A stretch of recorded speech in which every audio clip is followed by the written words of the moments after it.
open our digital Bible so that we can see for ourselves what the Word of God is telling us. At muli, salamat po sa ating praise and worship team. Nakakabitin po ang sumamba, tumawid sa Panginoon. If you're ready,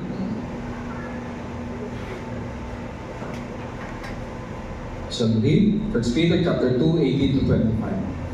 Servants, be subject to your masters with all respect, not only to the good and gentle, but also to the unjust.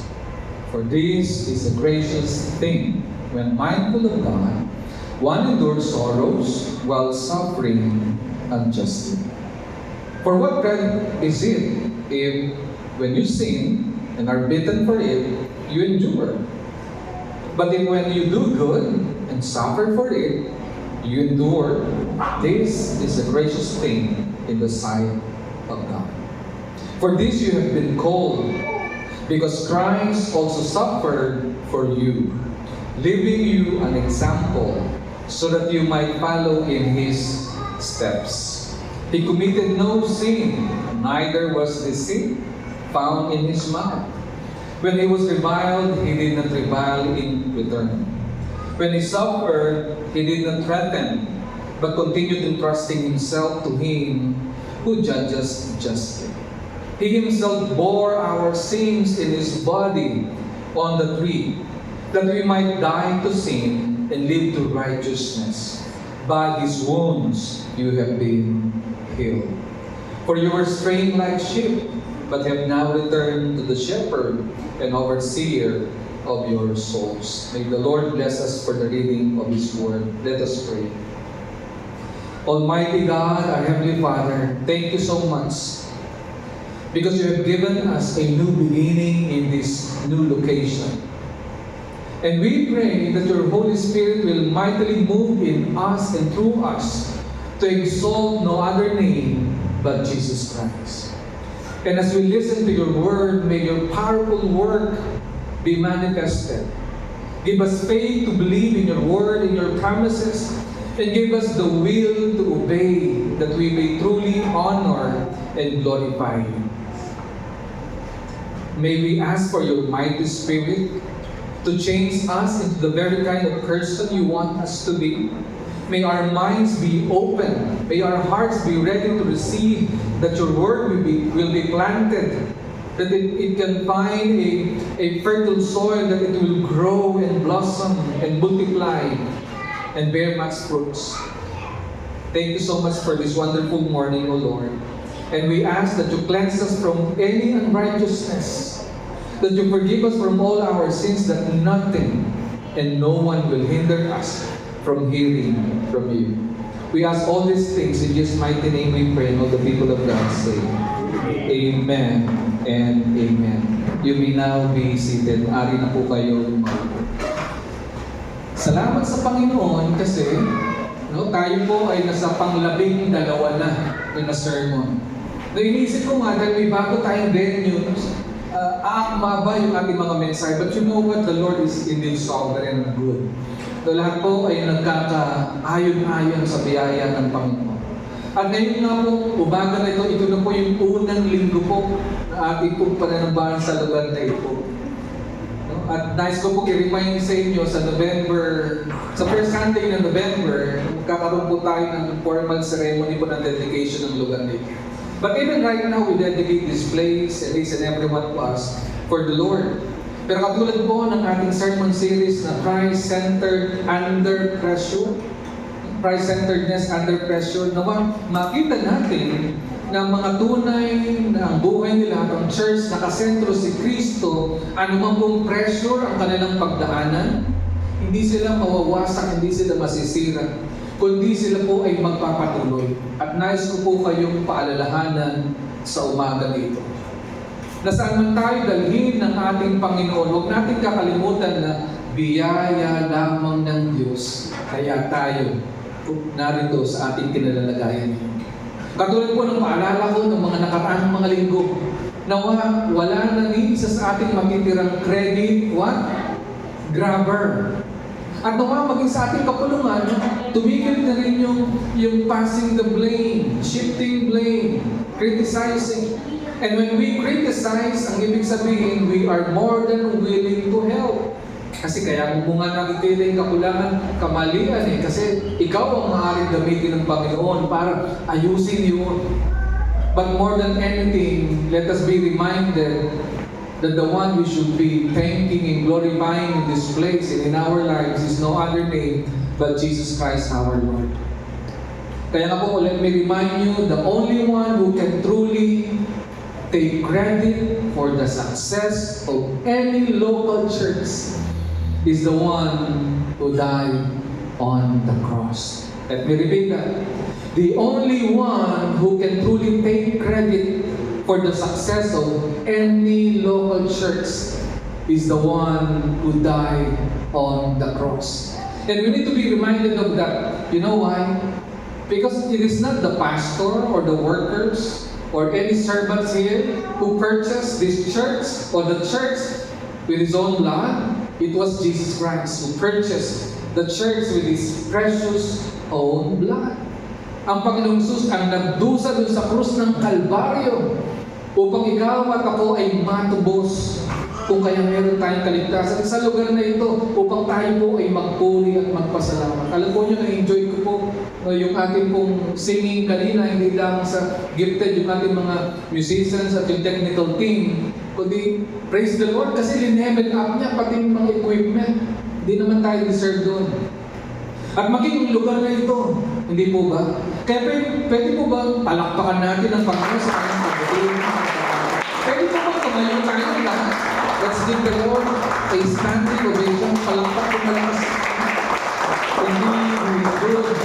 He is great. Hallelujah! Praise the Lord, the King of Kings, the Lord of Lords. He is our God. And right now, as you are standing,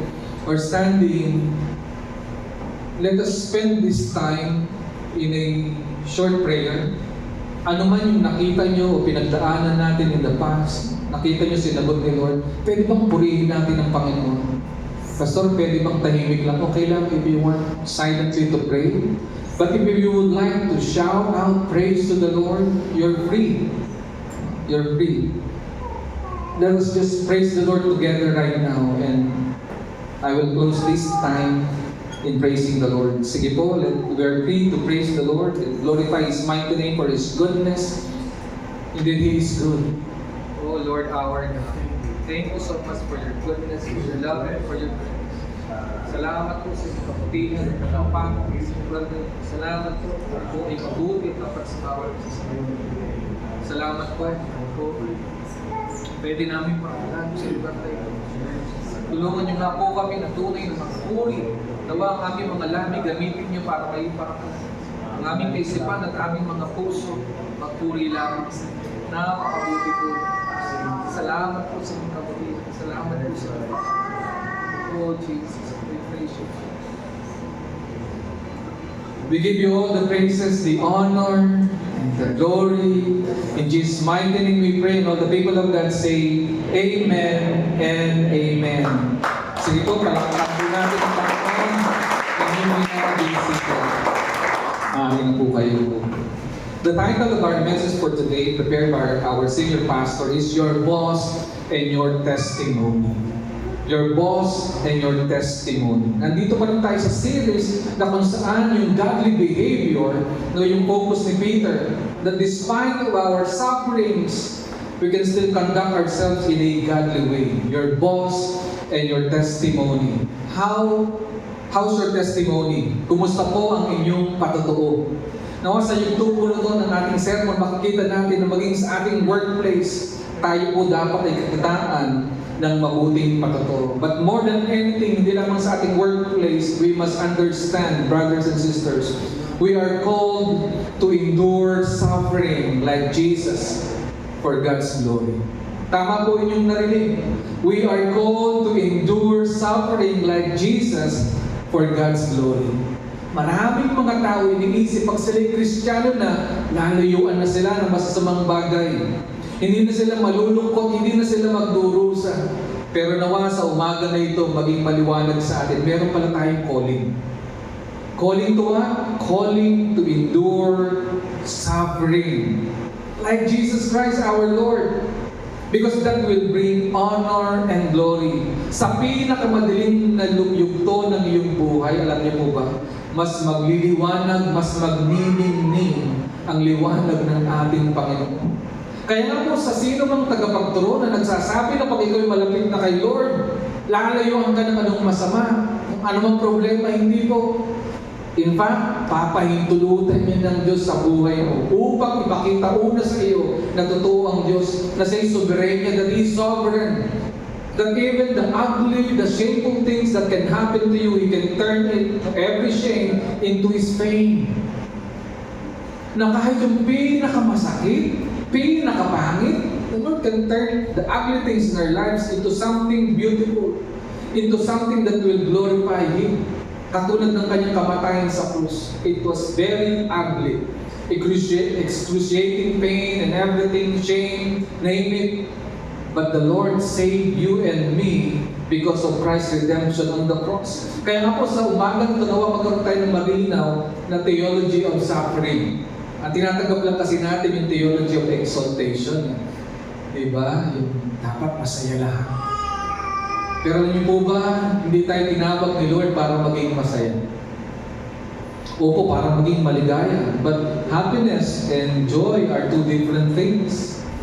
There are people na pagka hindi na nila kaya yung pagsubok sa buhay, yung kalungkutan sa buhay, nababaliw na sila, nagigibang na sila. But to us Christians, even the most difficult, we can say, tribulations in this world will never stop us from shining the light of Christ in us and through us. Kaya nga po mga kapatid, tandaan natin, Christ suffered. The apostles suffered. The early Christians suffered. Why don't we? Kaya nawa, alisin na natin sa ating isipan na, hindi, lalapit ako kay Lord. Sunday after Sunday, magsiserve ako para hindi ako mag-suffer. Listen carefully. As we are being drawn closer to God, our Savior, we might suffer more than we expect. Pero kagandahan doon, may confidence tayo na anumang pagsubok hindi ka dudurugin. Nakatamo alasak ning nanumang problema kaya tiyato. Nakatamo asira nung nanumang problema kaya tiyato. Hindi tayo pwedeng sirain ng anumang problema sa buhay na ito. Sapagat tayo sa Panginoon, tayo po'y mananagumpay, pero huwag natin kakalimutan na tayo po'y tinawag, pinadagaan sa pagsubok, madidiring na buhay, bahagi ng ating buhay, pagdurusa, para luwalhatiin ang ating Panginoon. Alam po niyo noon, nung ako'y batang-bata pang Kristiyano, lagi ako nagre-reklamo kay Lord. Lord, ano naman kaya ang susunod? Ano naman kaya susunod na problema? Pero nang na-realize ko na indeed we are called to endure suffering, abay excited na ako. Lord, ano na naman kaya yung magaganda mong gagawin? Alam po nyo, yung nakaraang taon natin, di ba kung titignan natin parang saan na tayo pupulutin? Pero ngayon, 2024, mas naging mahirap ang ministry, mas naging mahirap yung buhay natin. Pero nasaan tayo ngayon? Dinadala tayo ng Diyos sa mas mabuting kalagayan upang una ma-appreciate natin kung sino siya bilang ating Panginoon. At ang kanyang mga ginagawa sa ating buhay ay bonus kasi hindi naman talaga natin ito deserve.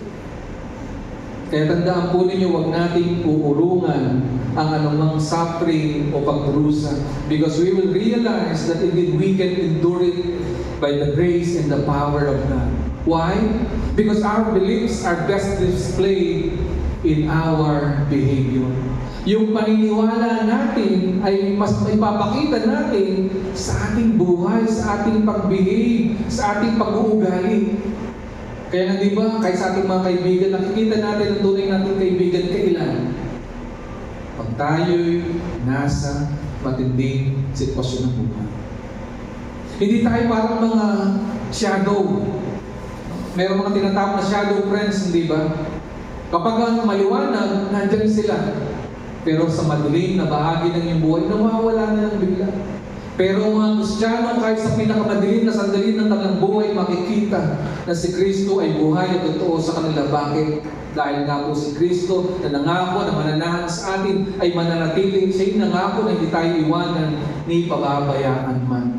So how to humbly submit to our earthly masters sa ating context ngayon? No, in imitation of and in obedience to Christ. At ito po yung tatlong bagay na dapat natin matandaan. Subject yourselves to your earthly masters. Secondly, stick to the example of Christ and follow His steps.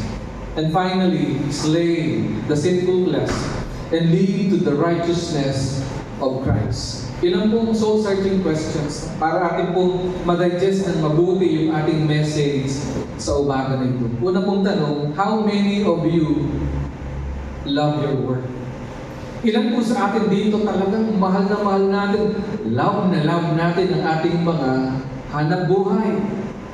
Are Peter's statements in our text addressed to servants or slaves applicable to every Christian today? Kasi sabi niya na slaves be subject to your masters. Ito ba'y applicable rin sa iyo at sa atin bilang mga mananampalataya sa ating panahon? Is God's word to them God's word to us? Kasi salita ito ng Diyos na sinulot ni Pedro para sa kanila. Pero hindi ba ito rin ay salita ng Diyos para sa iyo at para sa akin? And why did Peter address the servants or slaves but not the masters or bosses? Marami po, kahit sa Bible, maging si Paul, ina-address na yung mga slaves at hindi mga boss. Bakit nga kaya? And how do the examples and steps of Christ guide and inspire us in our present struggles in our workplace? Paano po natin makita ang mga magandang halimbawa ng ating Panginoong Hesus upang hindi lang tayo bigyan ng inspirasyon, kundi tayo po'y gabayan sa ating mga pagdurusa at paghihirap sa ating mga hanap buhay. Panglima po at panghuli, is it right for Christians to immediately abandon and walk away from every uncomfortable relationship and situation in our places of work? Alam po niyo itong question at itong panguling question na ito, applicable po ito hindi lamang sa ating paghahanap buhay, maging sa ating mga relationship, maging sa bawat churches. Kapag mahirap na yung sitwasyon, kapag yung buhay o yung mga relationships may conflict na, agad-agad ba natin iiwanan? No? Yung ating pinagtatrabuhan, tayo bilang church, agad ba natin iiwanan yung ating church kasi mahirap ng sitwasyon? Salamat sa Panginoon kasi lahat po tayo na natili sa kabila ng mga paghihirap na ating pinagdaanan sa nakaraan. Kaya po sa Diyos po ang papuri at pasalamat. Una po na dapat nating tandaan, subject yourselves to your earthly master. Pag sinabing subject yourself, ipailalim mo, isubmit mo yung sarili mo. Sa mundo po, hindi po nila maunawaan yung konsepto ng pagpapailalim sa kapangyarihan ng mga namumuno at sa konteksto natin ng mga masters o sa ating panahon, mga boss. Para sa iba, ang pagsasubmit ay conditional. Para sa iba, depende yan, pastor. Kung matino siya, magsasubmit ako. Pero hindi po ganyan ang tinuturo ng salita ng Diyos. Hindi po conditional ang pagsasubmit sa ating mga boss o sa ating mga pinuno. Sabi po ni Peter, servants, be subject to your masters with some respect. Yung po ba nakasulat? With all respect, yung pong sabi ng salita ng Diyos. At niliwanag pa po ni Peter, not only with all respect, not only to the good and gentle, but also to the unjust. Kaya makikita natin na hindi lamang yung mga boss, na ating pong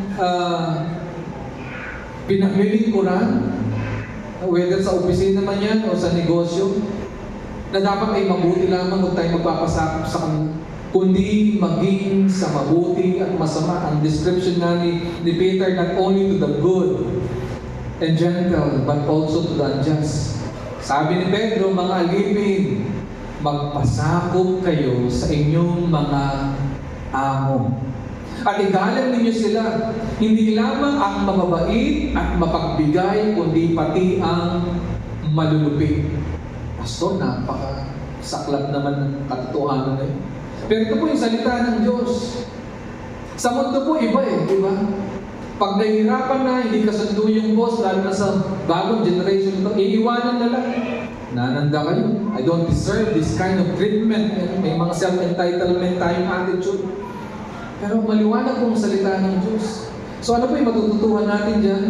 Be submissive with all due respect. Even when your boss or earthly master is unjust. Kaya nga makikita natin yung respect, ibinibigay yan unconditionally. Ang mundo tinuturo sa atin, respect must be earned. Kaya maging sa church, dinadala natin Kaya maging yung mga naglilingkod sa church, mga lingkod ng Diyos, nahirapan ng mga Kristiyano na magbigay ng respeto at pagpapasakot. Bakit? Kasi kailangan i-earn. No, the scripture is clear. Even to the master and slave's relationship, it was not intended to be earned. It is freely given for the sake of God. At nilinaw niya yun, walang confusion dyan. Kasi sinabi niya, mabuti man o masama yung mga boss o mga master, pasako. Nagpatuloy si Peter, for this is a gracious thing. Sinasabi ni Pedro, ito ay napakagandang pangitain. No, when mindful of God, one endures sorrows while suffering unjustly. Alam po niyo yung paggamit ng salita dito ni Pedro, Pinaghalo niya yung mga magandang salita about endurance, about sorrow, about suffering, and unjustly. Kaya nga po, nagbibigay ng kaligayahan sa Panginoon. Bakit?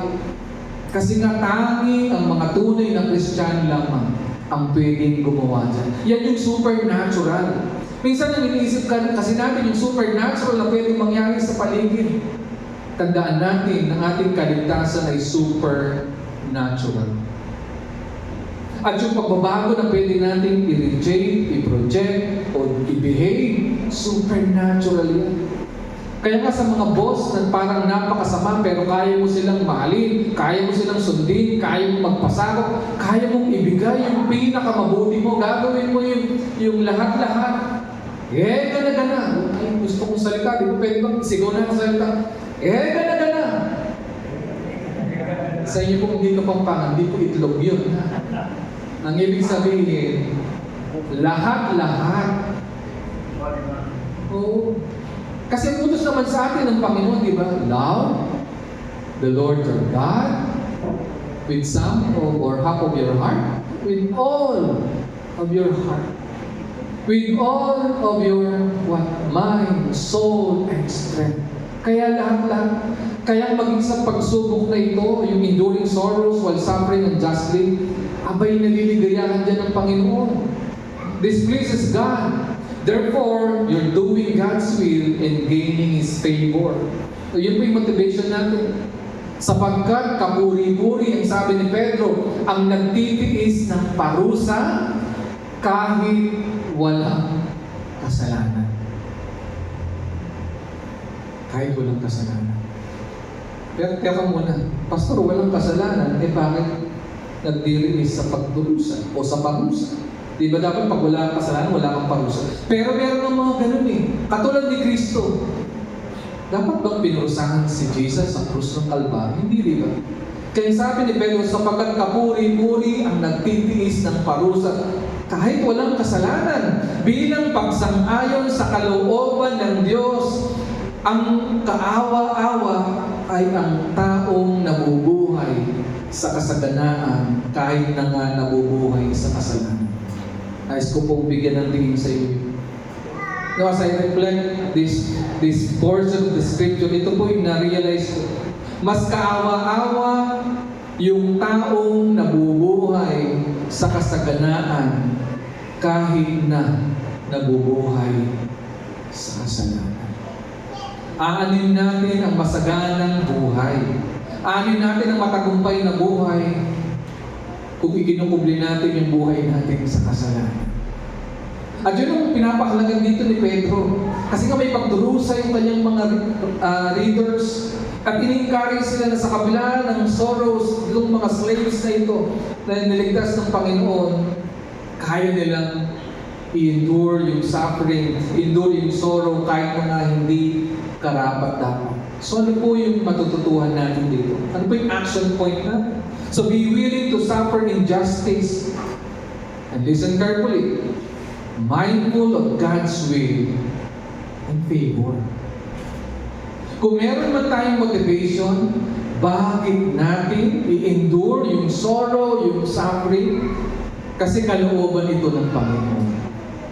Kalooban ito ng ating Panginoon. Na kahit pa nga hindi mo kasalanan at ikaw ay nagdurusa, pero titiisin mo yun alang-alang kay Kristo, ito yung kalooban ng Diyos.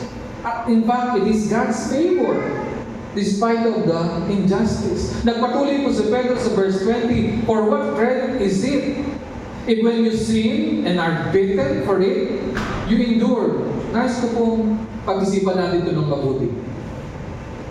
Meron talagang mga tao o maging mga Kristiyano, hindi po ba? Nagdurusa sila. Bakit? Kasalanan nila eh. Kasalanan nila, kaya sila nagdurusa. Hindi ba?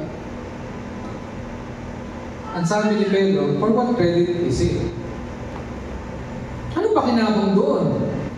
Kung ikaw ay nagdurusa, then kasalanan mo naman. At tinitiis mo.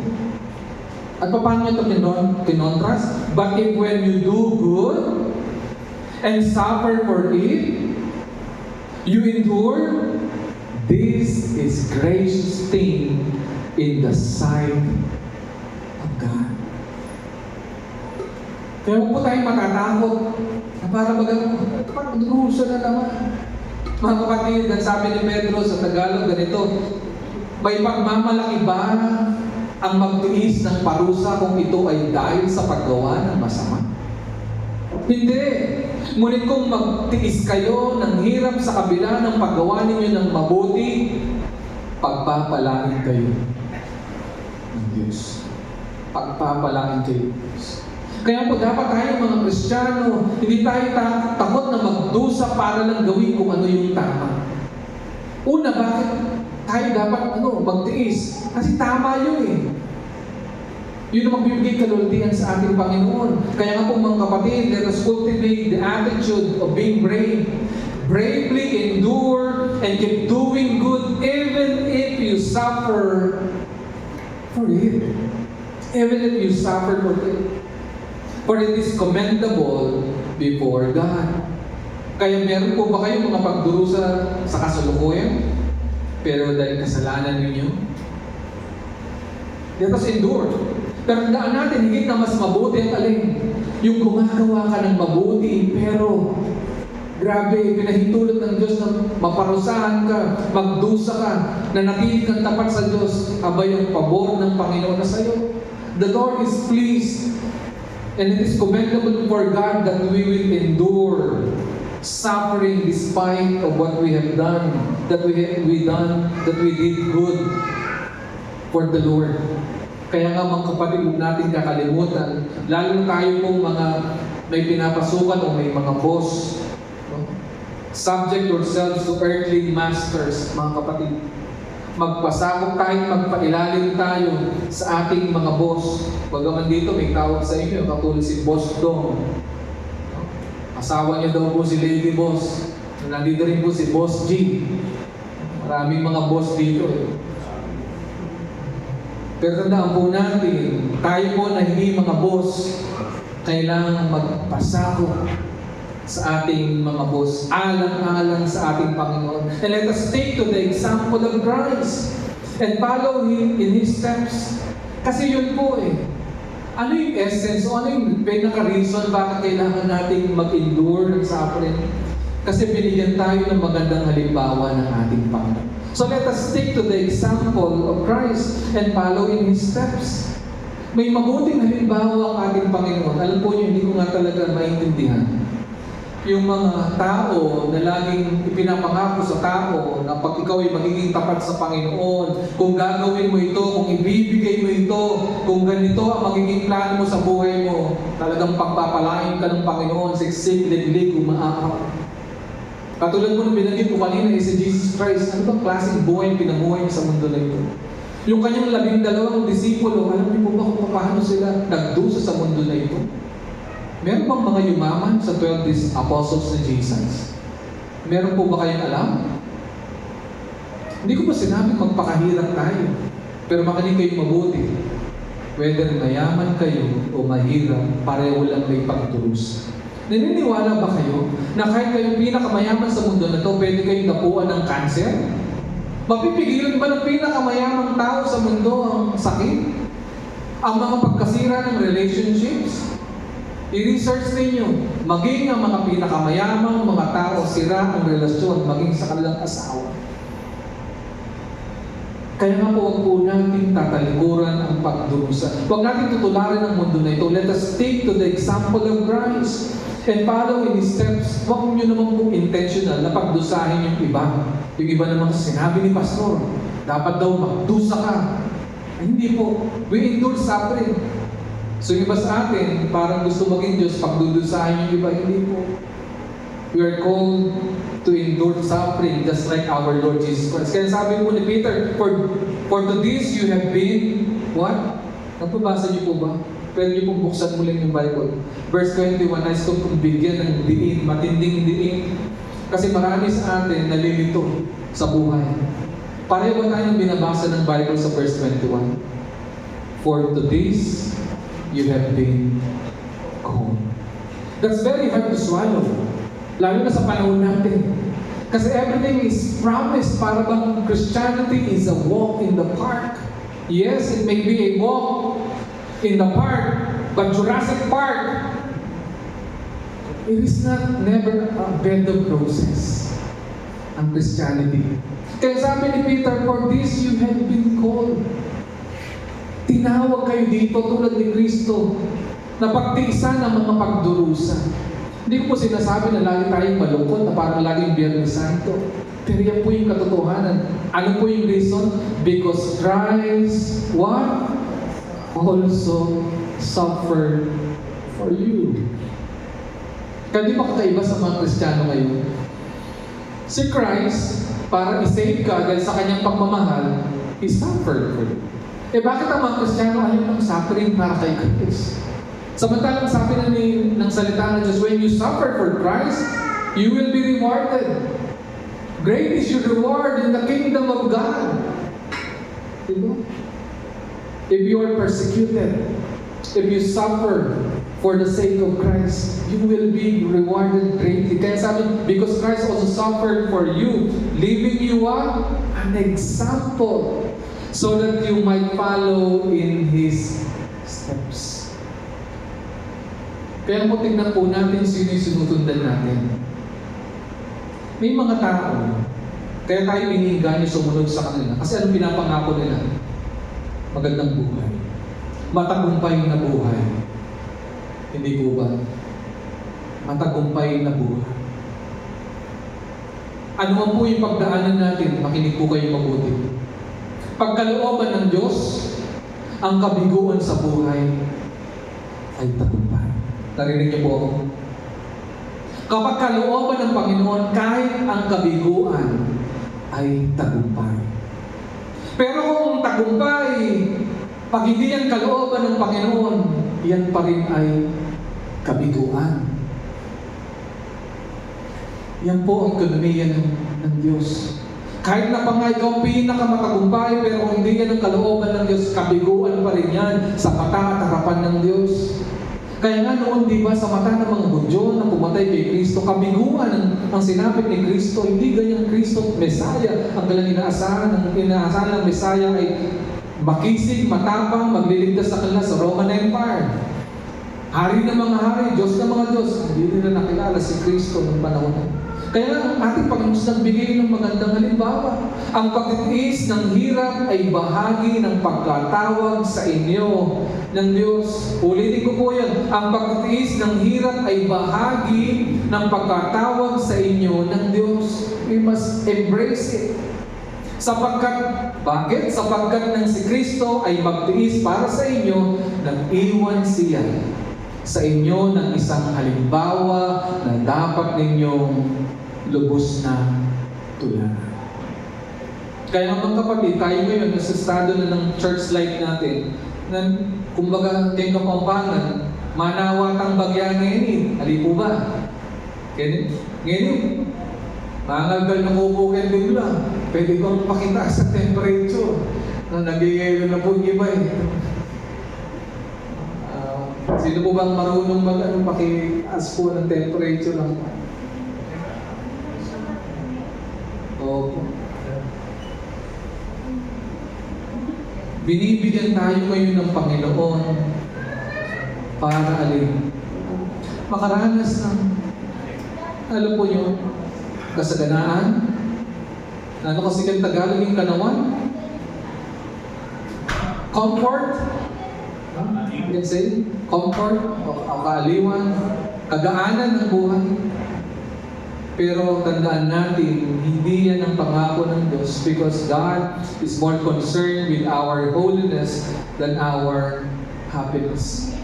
Kaya be mindful that Christ suffered for you, leaving you a model and a calling. Kaya ako po'y nakikiusap sa inyo, ano man po ang turo ay nakikita nyo sa social media o ng iba, na para bagang sa mundo na ito, your best life is here and now. Listen carefully. For the genuine Christians, the best life is still to come. Kung ang best life ay dito sa mundo na ito, bakit pa namatay si Kristo? God promised us eternity. Not this earth. Yes, we will inherit earth, but not this earth. This imperfect earth, no. There will be a perfect earth in the future, but not this earth, not this life. Kaya be mindful that Christ suffered for you, leaving you a model and a calling. Katulad ni Kristo, nagtiis siya, nagtiyaga siya, ginawa niya kung tama. Kaya sabi pa ni Pedro, he committed no sin, neither was deceit found in his mouth. Pansinin po niyo, hindi niya sinabing he committed sin. The scripture tells us he committed no sin. Neither was deceit found in his mouth. Hindi siya gumawa ng anumang kasalanan o nagsinungaling kailanman. Alam po niyo, napakaganda ng paalala nito ni Pedro. Alam niyo bakit? Kasi pag nagdurusa ang tao, ang daling magkasala, hindi ba? Pag nagigipit ang tao, sabi niya, kasabihan Pinoy, pag nagigipit, sa patalim, kumakapit. Pero ang ating Panginoon hindi daw gano'n. Kaya anong halimbawa ang dapat nating tandaan na kahit tayo nagigipit, kahit tayo naghihirap, hindi tayo mangluloko, hindi tayo gagawa ng masama, ng mga kasalanan para lang umahon sa ating pong kahirapan. Kaya nga po mga kapatid, be like Christ, refusing the tendency to sin and deceive when suffering. Yung iba po, diba, nang loloko ng iba, para lang parang makadilihensya, para makakuha ng favor, manloloko, gagawa ng masama. Mga kapatid, hindi tayo ganyan. At salamat sa Panginoon kasi maging tayo po, ina-advance tayo ng Panginoon, hindi tayo nanloloko ng mga tao. Hindi natin sila nililin lang. Inaamin natin kung anong ating kalagayan. Kaya nga po, alam po ninyo, maging inyong likod pag kinukumusta po ako. Pero alam nyo, di ba, ang hirap ng pag may nangungumusta sa'yo, di ba? Kumusta na po kayo, Pastor? Alam po nyo, medyo ninervous ako pag tinatanong akong kumusta ka. Kasi parang shocking yung kasunod doon eh. Di ba? Kung minsan, kumusta na po kayo, Pastor? Pag sumagot ka, at sasagot sa ulit, Pastor, ito po yung Gcash ko. Kailangan po ng pamasahe papunta sa probinsya. Minsan nakakatakot yung mga kumusta eh. Mabuti na lang, flooded yung aming messenger, hindi ko nakikita lahat ng pangungumusta sa akin. But what I'm saying is this, pag tayo po nasa matinding pagdurusa at paghihirap, ang dali po kayong magkasal, matukso. Ang dali kayang manloko ng mga tao. Ang dali kayang magpanggap. But church, be like Christ. Refusing the tendency to sin. Let us refuse. Labanan po natin yung ating kapasidad na magkasala para lang umahon. No? Sa ating kahirapan, nagagawin mo lahat ng gimmick. Kasi sasabihin sa'yo, Brad, patsene ginawa yun. Malugi ka. Brad, pag hindi mo ginawa yun, malulugi ka. Teka muna. Anong ganda ng paalala ng ating awiting kanina, di ba? Jehovah Jireh, the God who provides. Listen carefully. Yung trabaho ninyo, hindi yan ang inyong provider. Ang business ninyo, hindi yan ang provider. Sinong provider? Si Lord, si God ang ating provider. Kaya hindi tayo matatakot na pagdaanan ng mga pagsubok at pagdurusa sa buhay. We will refuse the tendency to sin and deceive when suffering. Why? Because we will follow the example of Christ. And Peter continued, verse 23, he said when he was reviled, tingnan niyo po ang napakatindi po ng mga example na sinasabi dito ni Peter. When he was reviled, he did not revile in return. When he suffered, he did not threaten, but continued entrusting himself to Him who judges justly. Nang siya'y insultuhin, hindi siya gumanti ng insulto. Nang siya'y pahirapan, hindi siya nagbanta. Sa halip, ipinaubaya niya ang lahat sa Diyos na makatarungan kung bumatol. Yun kaya natin magtiwala sa Diyos kasi alam natin makatarungan ang Diyos kung bumatol. Aminin ko po sa inyo, last year hindi ko rin po alam kung saan tayo pupulutin. Ito lang po alam ko. Hindi ko man po alam yung future natin, pero alam ko, kilala ko, may hawak ng future natin. Kaya tayo po'y nagpatuloy na gawin ko anong tama. Ano ang pagdurusa, hinarap natin. At salamat sa Panginoon, kasama po namin kayo. At ngayon, dinala tayo ng Diyos sa isang mas komportabling lugar at ministry. Handa natin mas maraming taong nagdurusa na dapat natin abutin. Kaya ihanda po natin ang ating mga sarili. At ito po yung example na dapat natin tandaan na hindi tayo dapat gaganti sa mga taong gumawa sa atin ng masama. Mga kapatid, bar and ban the predisposition to take revenge, fully trusting God's judgment. Hindi tayo gaganti kasi bakit? Alam natin makatarungan ang Diyos at mapagkakatiwalaan natin siya.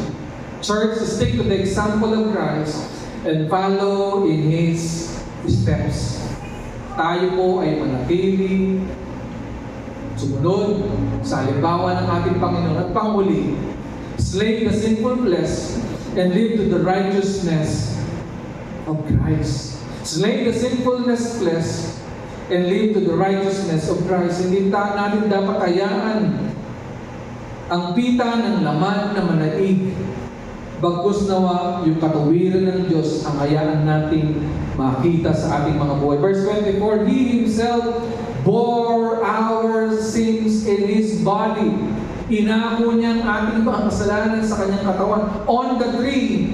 Alam po nyo, hindi yan Christmas tree. O yan sa cross. Ibig sabihin, cross is the symbol of suffering, of shame.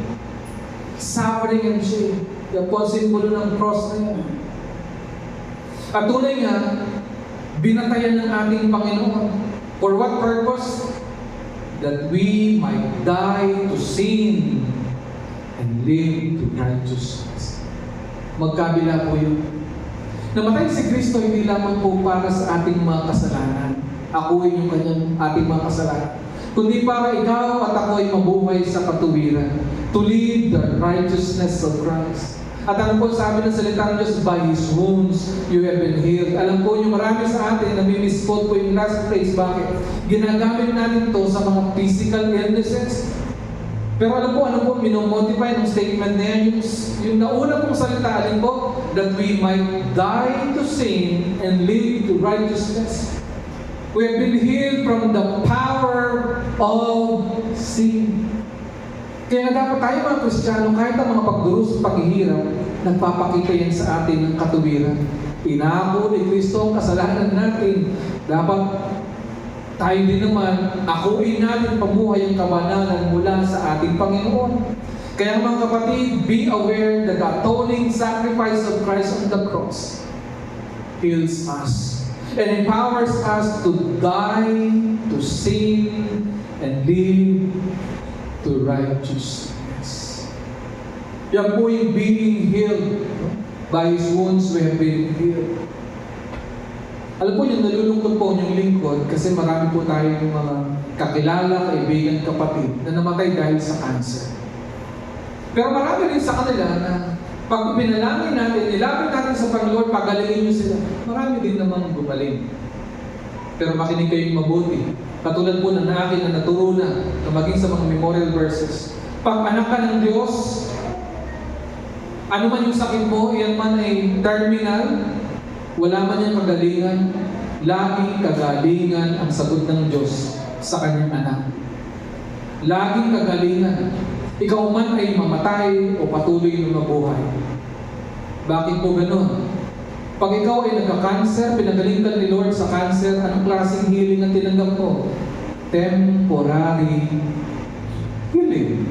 Kasi kahit na gumaling ka, ikaw pa rin ay alin? Mamamatay. Pero kung ikaw ay namatay na, kahit talagang dinulog natin sa Panginoon, pagalingin ka. Kinuha ka na niya. Anong klaseng healing ang binigay niya sa'yo? Eternal healing. Bakit? Sa piling niya, hindi ka na kayang abulin ng cancer o ng pagdurusa. Kaya yung healing na pinrovide sa atin ng Panginoon, He healed us and empowered us to die to sin and to live to righteousness. At maging ang mga karamdaman sa mundo na ito, hindi kayang pigilan ang kabutihan ng Panginoon because there is always healing, temporal or eternal healing. Kaya verse 25, ang sabi ni Peter, "For you were straying like sheep, but have now returned to the shepherd and overseer of your souls." So bring to mind continually that you used to be a lost sheep. Now return to Christ, the good shepherd and overseer of your soul. Yung po kasi ang pinakamahalaga dati nung wala tayo kay Kristo, parang tayong mga tupa na walang pastol. Hindi alam kung saan tutungo, pero ngayon meron tayong Panginoon na nangako sa iyo at sa akin, hindi niya tayo iwanan ni pababayaan man. He is our good shepherd and overseer of our soul. Therefore, we must be confident no matter what we experience and face in this world. Remember, the best life is not here and now. The best is yet to come. Nawa mo po niyong kakalimutan. The best is still to come. Is yet to come. So slay the sinful flesh and live to the righteousness of Christ. Mga kapatid, as we close, so how to humbly submit to our earthly masters in imitation of and obedience to Christ? First, can we read together aloud? Subject yourselves to your earthly masters. Stick to the example of Christ and follow His steps. Slay the sinful flesh and live to the righteousness of Christ. Alam po niyo ang vision ng GCF. Maging ng GCF Pampanga ay alin? That lives and communities be transformed through Christ. At yan po yung ating ninanais. Dinala tayo ni Lord dito sa lugar na ito. Marami pong community sa lugar na ito.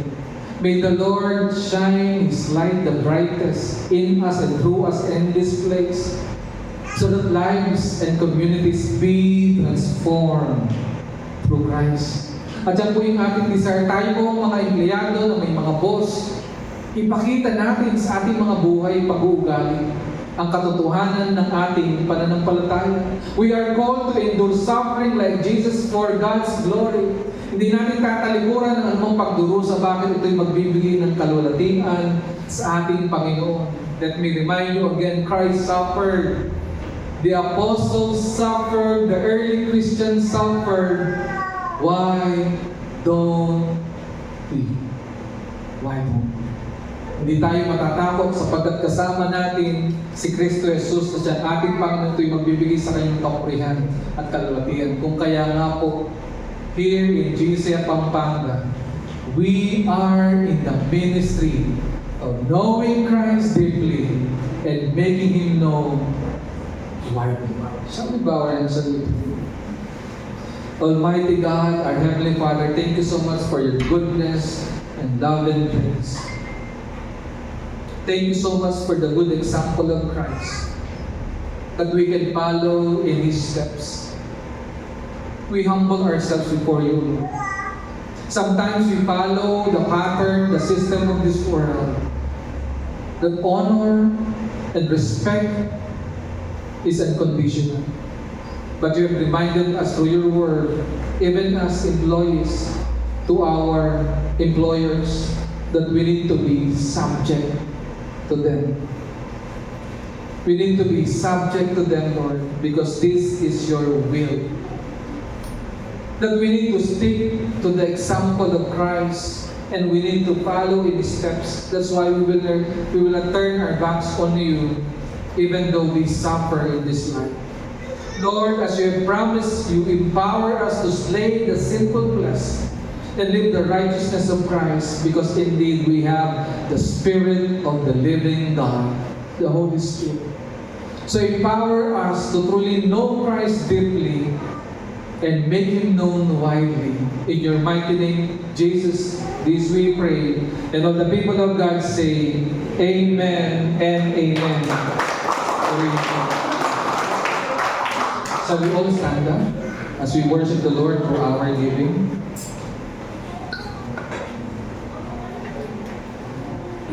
Thank you, Pastor Joey, for God's message. Tayo po ay narako na sa ating pagsamba sa pagkakaloob. Ay kung lahat ay manalangin. Manaming Diyos na makapangyarihan sa lahat. Salamat po sa inyong kabutihan sa araw-araw sa amin. Sa lahat ng pangangailangan namin ng manalangin na yung pinagkakaloob.